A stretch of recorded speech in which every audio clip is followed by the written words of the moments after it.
Hello সবাইকে, কেমন আছো সবাই? আজ বানাবো ক্যাপুচিনো বা করোনাকালের আমাদের সবার পরিচিত ডালগোনা কফি।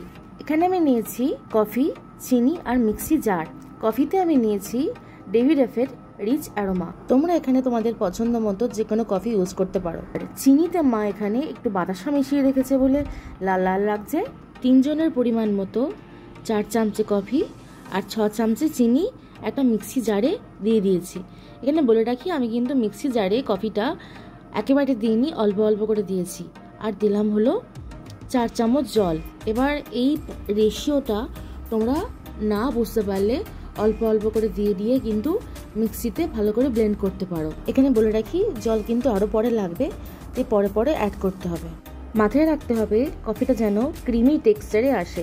এখানে যেহেতু এটা ক্যাপুচিনো কফি, তাই জন্য একটু চিনিটা বেশি পরিমাণে লাগে। মিক্সি থেকে নামিয়ে আমি ভালো করে চামচে দিয়ে আবার গুলিয়ে নিয়েছি।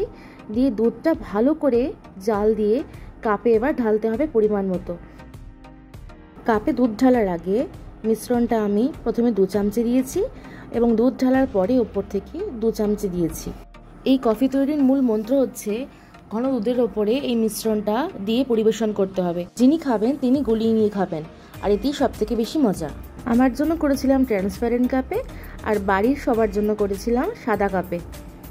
এবারে মা সাদা কাপে ট্রাই করছিল দোকানের মতো হার্ট শেপে যদি করা যায়।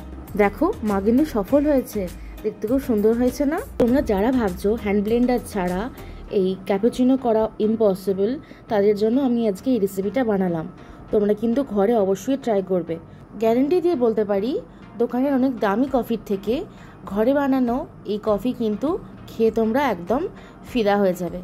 তোমাদের খেয়ে কেমন লাগলো জানাতে কিন্তু তোমরা অবশ্যই লাইক, শেয়ার আর কমেন্ট করতে একদম ভুলবে না। তাহলে আজকের মতো আসি, টাটা। সবাই কিন্তু খুব ভালো থেকো।